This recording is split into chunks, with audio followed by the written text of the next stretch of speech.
Clip number 173۔ اس clip میں آپ قرآن پاک کی سورہ نساء کی آیت نمبر 19 سے 21 تک کی تلاوت، ترجمہ اور تفسیر قرآن صراط الجنان سنیں گے۔ بسم اللہ الرحمن الرحیم۔ ترجمہ، اللہ کے نام سے شروع جو نہایت مہربان رحمت والا ہے۔ یا ایہا الذین آمنوا لا یحل لکم ان ترثوا النساء کرہا ولا تعضلوهن لتذهبوا ببعض ما آتيتموهن إلا أن يأتين بفاحشة مبينة وعاشروهن بالمعروف فَإِن كَرِهْتُمُوهُنَّ فَعَسَىٰ أَن تَكْرَهُوا شَيْئًا وَيَجْعَلَ اللَّهُ فِيهِ خَيْرًا كَثِيرًا۔ ترجمہ، اے ایمان والو، تمہارے لیے حلال نہیں کہ تم زبردستی عورتوں کے وارث بن جاؤ، اور عورتوں کو اس نیت سے روکو نہیں جو مہر تم نے انہیں دیا تھا ان میں سے کچھ لے لو، سوائے اس صورت کے کہ وہ کھلی بے حیائی کا ارتکاب کریں، اور ان کے ساتھ اچھے طریقے سے گزر بسر کرو۔ پھر اگر تمہیں وہ ناپسند ہو تو ہو سکتا ہے کہ کوئی چیز تمہیں ناپسند ہو اور اللہ اس میں بہت بھلائی رکھ دے۔ لا یحل لکم ان ترثوا النساء کرہا، تمہارے لیے حلال نہیں کہ تم زبردستی عورتوں کے وارث بن جاؤ۔ اسلام سے پہلے اہل عرب کا یہ دستور تھا کہ لوگ مال کی طرح اپنے رشتہ داروں کی بیویوں کے بھی وارث بن جاتے، پھر اگر چاہتے تو مہر کے بغیر انہیں اپنی زوجیت میں رکھتے یا کسی اور کے ساتھ شادی کر دیتے اور ان کا مہر خود لے لیتے، یا انہیں آگے شادی نہ کرنے دیتے بلکہ اپنے پاس ہی رکھتے تاکہ انہیں جو مال وراثت میں ملا ہے وہ ان لوگوں کو دے دیں، اور تب یہ ان کی جان چھوڑیں، یا عورتوں کو اس لیے روک رکھتے کہ یہ مر جائیں تو یہ روکنے والے لوگ ان کے وارث بن جائیں۔ الغرض وہ عورتیں ان کے ہاتھ میں بالکل مجبور ہوتی اور اپنے اختیار سے کچھ بھی نہ کر سکتی تھیں۔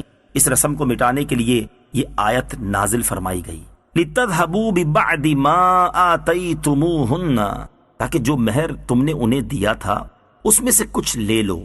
حضرت عبداللہ ابن عباس رضی اللہ تعالیٰ عنہما نے فرمایا کہ یہ آیت اس شخص کے متعلق ہے جو اپنی بیوی سے نفرت رکھتا ہو اور اس کے ساتھ بدسلوکی اس لیے کرتا ہو کہ وہ پریشان ہو کر مہر واپس کر دے یا مہر معاف کر دے۔ اس سے اللہ تعالیٰ نے منع فرما دیا۔ ایک قول یہ ہے کہ لوگ عورت کو طلاق دیتے پھر رجوع کر لیتے پھر طلاق دیتے، اس طرح عورت کو معلق یعنی لٹکا ہوا رکھتے تھے، وہ نہ ان کے پاس آرام پا سکتی نہ دوسری جگہ شادی کر کے گھر بسا سکتی۔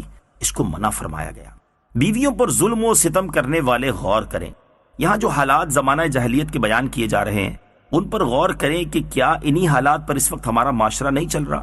بیویوں کو تنگ کرنا، جبری طور پر مہر معاف کروانا، ان کے حقوق ادا نہ کرنا، ذہنی اذیتیں دینا، کبھی عورت کو اس کے ماں باپ کے گھر بٹھا دینا اور کبھی اپنے گھر میں رکھ کر بات چیت بند کر دینا، دوسروں کے سامنے ڈانٹ ڈپٹ کرنا، لتاڑنا، جھاڑنا وغیرہ۔ عورت بیچاری شوہر کے پیچھے پیچھے پھر رہی ہوتی ہے اور شوہر صاحب فرعون بنے آگے آگے جا رہے ہوتے ہیں۔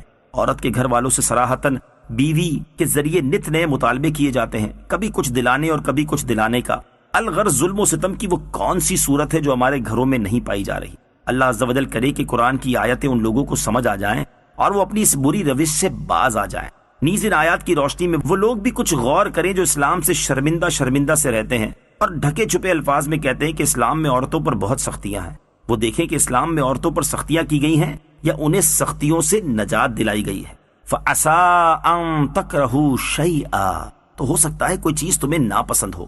گھروں کو امن کا گہوارہ بنانے کے لیے ایک بہت عمدہ نفسیاتی طریقہ بیان کیا جا رہا ہے۔ بیوی کے حوالے سے فرمایا گیا کہ اگر بد خلقی یا صورت اچھی نہ ہونے کی وجہ سے عورت تمہیں پسند نہ ہو تو صبر کرو اور بیوی کو طلاق دینے میں جلدی نہ کرو، کیونکہ ممکن ہے کہ اللہ تعالیٰ اسی بیوی سے تمہیں ایسی اولاد دے جو نیک اور فرما بردار ہو، بڑھاپے کی بے کسی میں تمہارا سہارا بنے۔ وَإِنْ أَرَدْتُمُ اسْتِبْدَالَ زَوْجٍ مَّكَانَ زَوْجٍ وَآتَيْتُمْ إِحْدَاهُنَّ قِنطَارًا فَلَا تَأْخُذُوا مِنْهُ شَيْئًا أَتَأْخُذُونَهُ بُهْتَانًا وَإِثْمًا مُّبِينًا۔ ترجمہ، اور اگر تم ایک بیوی کے بدلے دوسری بیوی بدلنا چاہو اور تم اسے ڈھیروں مال دے چکے ہو تو اس میں سے کچھ واپس نہ لو، کیا تم کوئی جھوٹ باندھ کر اور کھلے گناہ کے مرتکب ہو کر وہ لوگے؟ وَآتَيْتُمْ إِحْدَاهُنَّ قِنْطَارًا، اور تم اسے ڈھیروں مال دے چکے ہو۔ چونکہ عورتوں کے حقوق کا بیان چل رہا ہے، یہاں مزید ان کے حقوق بیان فرمائے گئے ہیں۔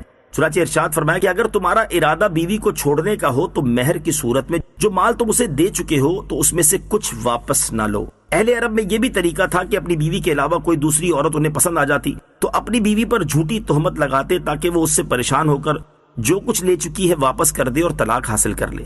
اسی کو فرمایا کہ کیا تم بہتان اور گناہ کے ذریعے ان سے مال لینا چاہتے ہو؟ یہ حرام ہے۔ البتہ یہ یاد رہے کہ سورہ بقرہ کی آیت نمبر 229 کی تفسیر میں وضاحت سے ہم خلا اور دیگر صورتوں میں مال لینے اور نہ لینے کی صورتیں بیان کر چکے ہیں، اس کا مطالعہ بھی یہاں کر لینا چاہیے۔ وَكَيْفَ تَأْخُذُونَهُ وَقَدْ أَفْضَىٰ بَعْضُكُمْ إِلَىٰ بَعْضٍ وَأَخَذْنَ مِنكُم مِّيثَاقًا غَلِيظًا۔ ترجمہ: اور تم وہ مال کیسے واپس لے سکتے ہو حالانکہ تم تنہائی میں ایک دوسرے سے مل چکے ہو اور وہ تم سے مضبوط عہد بھی لے چکی ہے۔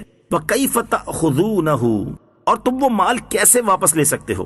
مہر کی واپسی کا بیان کرتے ہوئے مزید فرمایا کہ تم وہ مال عورتوں سے کیسے واپس لے سکتے ہو حالانکہ تم تنہائی میں ایک دوسرے سے مل چکے ہو اور وہ تم سے مضبوط عہد بھی لے چکی ہے۔ وہ عہد اللہ تعالیٰ کا یہ ارشاد ہے، فَإِمْسَاكُمْ بِمَعْرُوفٍ أَوْ تَصْرِيحٌ بِإِحْسَانٍ۔ ترجمہ: کہ اچھے طریقے سے انہیں رکھو گے اور اگر چھوڑو گے تو اچھے طریقے سے چھوڑو گے۔